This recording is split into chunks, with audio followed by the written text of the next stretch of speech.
الحمد للہ رب العالمین، ساری تعریف اللہ کے لیے ہے جو عالمین کا پالنے والا ہے۔ تفسیر: سارا جہاں اس کی رحمت میں ڈوبا ہوا ہے۔ بسم اللہ جو سورت کی ابتدا ہے، اس کے بعد بندوں کی پہلی ذمہ داری یہ ہے کہ وہ عالم وجود کے عظیم مبدع اور اس کی غیر متناہی نعمتوں کو یاد کریں، وہ بے شمار نعمتیں جنہوں نے ہمارے پورے وجود کو گھیر رکھا ہے، پروردگار عالم کی معرفت کی طرف رہنمائی کرتی ہیں، بلکہ اس راستے کا سبب ہی یہی ہے کیونکہ کسی انسان کو جب کوئی نعمت حاصل ہوتی ہے تو وہ فوراً چاہتا ہے کہ اس نعمت کے بخشنے والے کو پہچانے اور فرمان فطرت کے مطابق اس کی سپاسگزاری کے لیے کھڑا ہو اور اس کے شکریہ کا حق ادا کرے۔ یہی وجہ ہے کہ علماء علم کلام عقائد اس علم کی پہلی بحث میں جب گفتگو معرفت خدا کی علت و سبب کے متعلق ہوتی ہے تو وہ کہتے ہیں کہ فطری و عقلی حکم کے مطابق معرفت خدا اس لیے واجب ہے کیونکہ محسن کے احسان کا شکریہ واجب ہے۔ یہ جو ہم کہتے ہیں کہ پروردگار عالم کی معرفت کی رہنمائی اس کی نعمتوں سے حاصل ہوتی ہے تو اس کی وجہ یہ ہے کہ مبدع خدا کو پہچاننے کا بہترین اور جامع ترین راستہ اسرار آفرینش و خلقت کا مطالعہ کرنا ہے۔ ان میں خاص طور پر ان نعمتوں کا وجود ہے جو نوع انسانی کی زندگی کو ایک دوسرے سے مربوط کرتی ہیں۔ ان دو وجوہ کی بنا پر سورہ فاتحہ کتاب الحمدللہ رب العالمین سے شروع ہوتی ہے۔ اس جملے کی گہرائی اور عظمت تک پہنچنے کے لیے ضروری ہے کہ حمد، مداح اور شکر کے درمیان فرق اور اس کے نتائج کی طرف توجہ کی جائے۔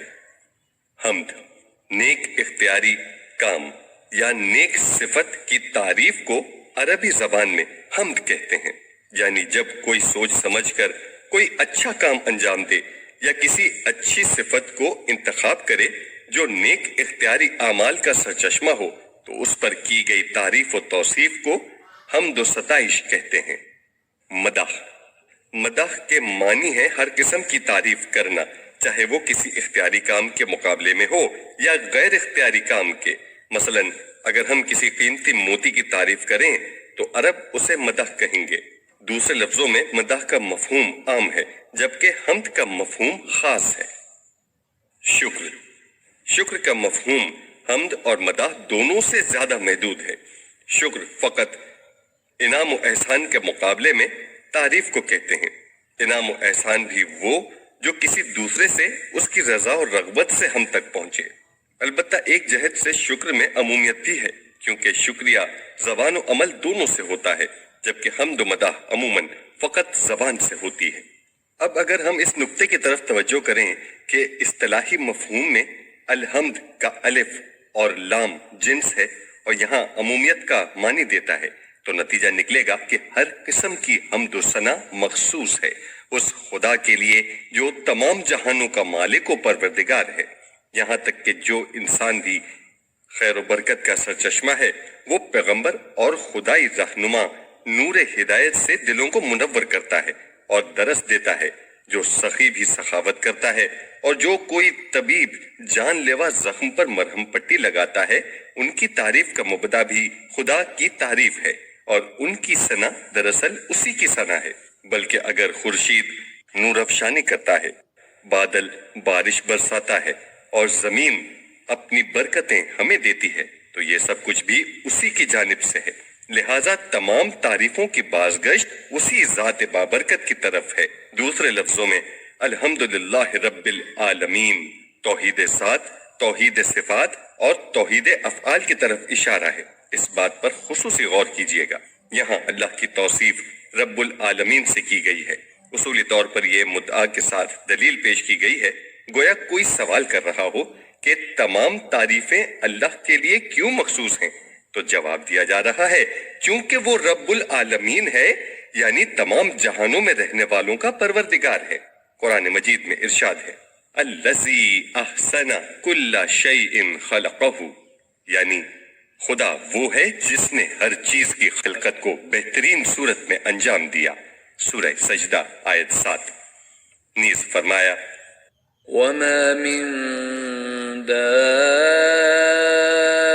دابة إلا على الله رزقها نیز فرمایا زمین میں چلنے والے ہر کسی کی روزی خدا کے ذمہ ہے۔ سورہ ہود آیت 6۔ کلمہ حمد سے یہ بات واضح طور پر معلوم ہوتی ہے کہ خداوند عالم نے یہ تمام عطیات اور نیکیاں اپنے ارادہ و اختیار سے ایجاد کی ہیں، اور یہ بات ان لوگوں کے نقطۂ نظر کے خلاف ہے جو یہ کہتے ہیں کہ خدا بھی سورج کی طرح ایک مبدع مجبور فیض بخش ہے۔ یہاں یہ بات بھی قابل غور ہے کہ حمد صرف ابتدائی کار میں ضروری نہیں بلکہ اختتام کار پر بھی لازم ہے، جیسا کہ قرآن ہمیں تعلیم دیتا ہے۔ اہل بہشت کے بارے میں ہے دعواهم فيها سبحانك اللهم وتحيتهم فيها سلام وآخر دعواهم أن الحمد لله رب العالمين۔ پہلے تو وہ کہیں گے کہ اللہ تو ہر عیب و نقص سے منزہ ہے، ایک دوسرے سے ملاقات کے وقت سلام کہیں گے اور ہر بات کے خاتمے پر کہیں گے الحمدللہ رب العالمین۔ سورہ یونس آیت 10۔ کلمہ رب کے اصل معنی ہے کسی چیز کا مالک یا صاحب جو اس کی تربیت و اصلاح کرتا ہو۔ کلمہ ربیبہ کسی شخص کی بیوی کی اس بیٹی کو کہتے ہیں جو اس کے کسی پہلے شوہر سے ہو۔ لڑکی اگرچہ دوسرے شوہر سے ہوتی ہے لیکن منہ بولے باپ کی نگرانی میں پرورش پاتی ہے۔ لفظ رب مطلق اور اکیلا تو صرف خدا کے لیے بولا جاتا ہے، اگر غیر خدا کے لیے استعمال ہو تو ضروری ہے کہ اضافت بھی ساتھ ہو۔ مثلا ہم کہتے ہیں رب الدار صاحب خانہ یا رب السفینہ کشتی والا۔ قاموس اللغات مفردات راغب تفسیر مجمع البیان تفسیر البیان۔ تفسیر مجمع البیان میں ایک اور معنی بھی ہے، بڑا شخص جس کے حکم کی اطاعت کی جاتی ہو۔ بعید نہیں کہ دونوں معنی کی بازگشت ایک ہی اصل کی طرف ہو۔ یاد رہے کہ رب کا مادہ رب ہے نہ کہ ربو، یعنی یہ مضاعف ہے ناقص نہیں، لیکن رب کے اصل معنی پرورش اور تربیت ہے، اسی لیے فارسی میں عموماً اس کا ترجمہ پروردگار کرتے ہیں۔ لفظ عالمین عالم کی جمع ہے اور عالم کے معنی ہے مختلف موجودات کا وہ مجموعہ جو مشترکہ صفات کا حامل ہو یا جن کا زمان و مکان مشترک ہو۔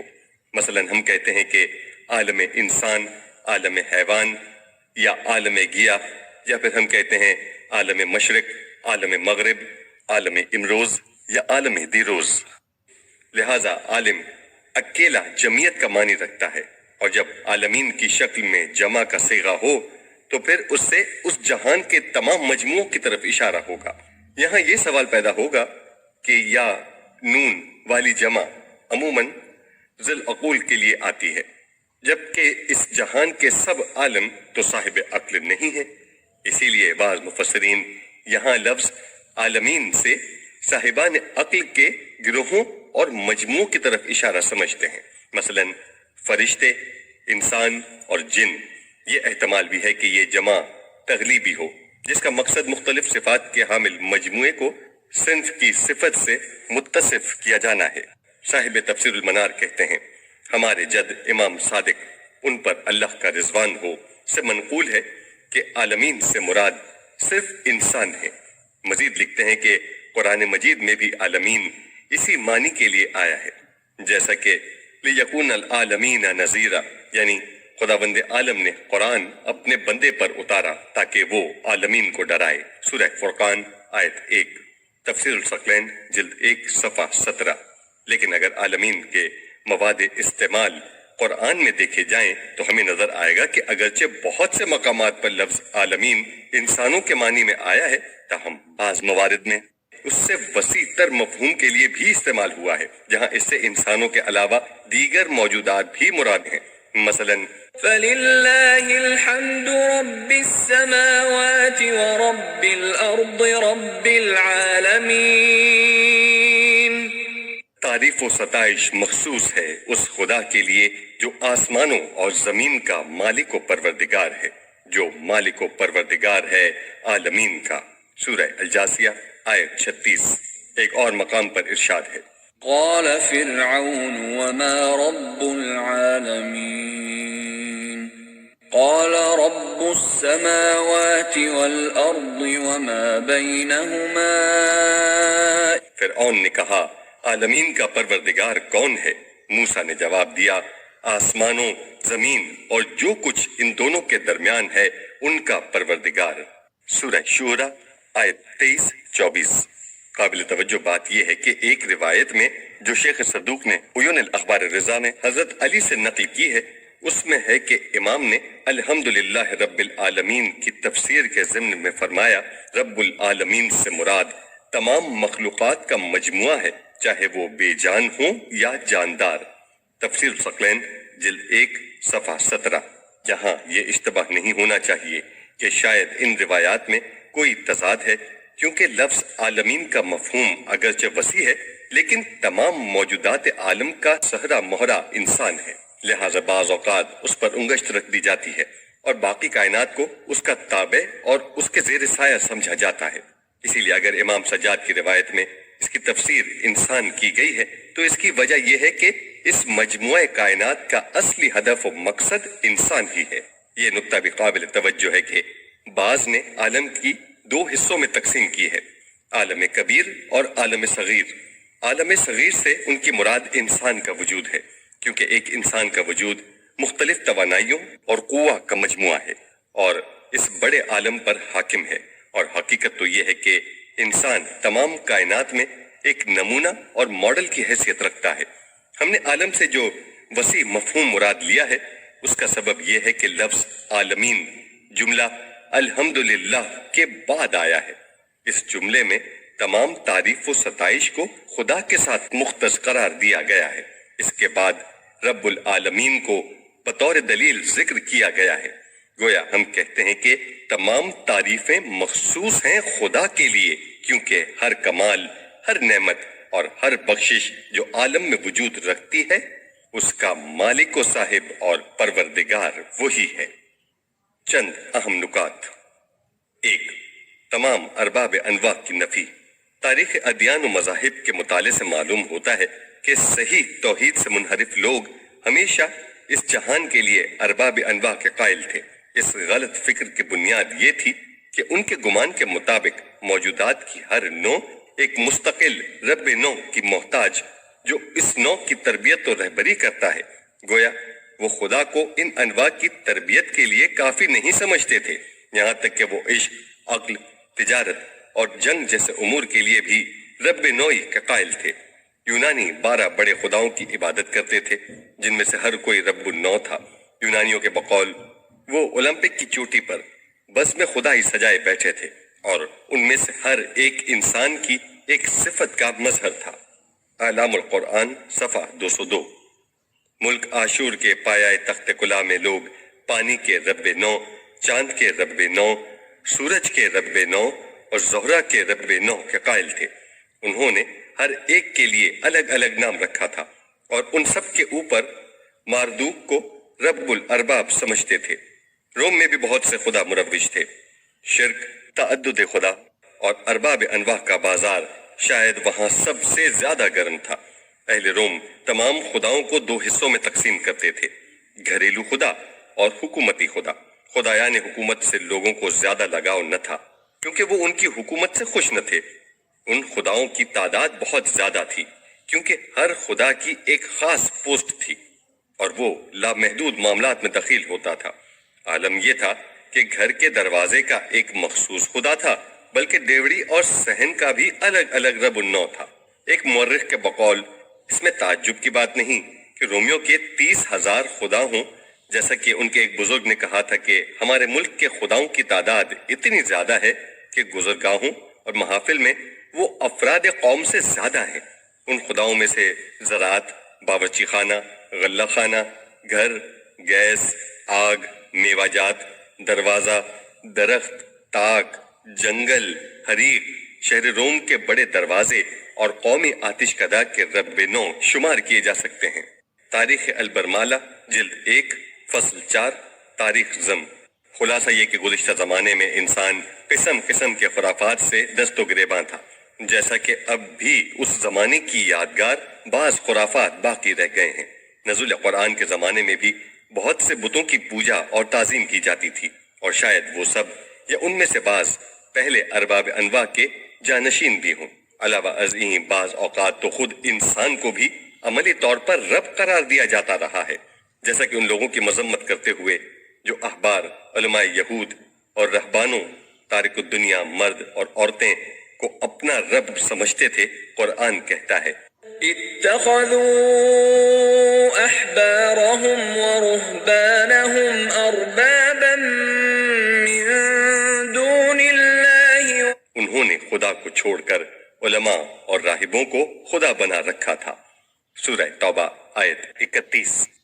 بہرحال علاوہ اس کے کہ یہ خرافات انسان کو عقلی پستی کی طرف لے گئے تھے، تفرقہ پسندی، گروہ بندی اور اختلافات کا سبب بھی تھے۔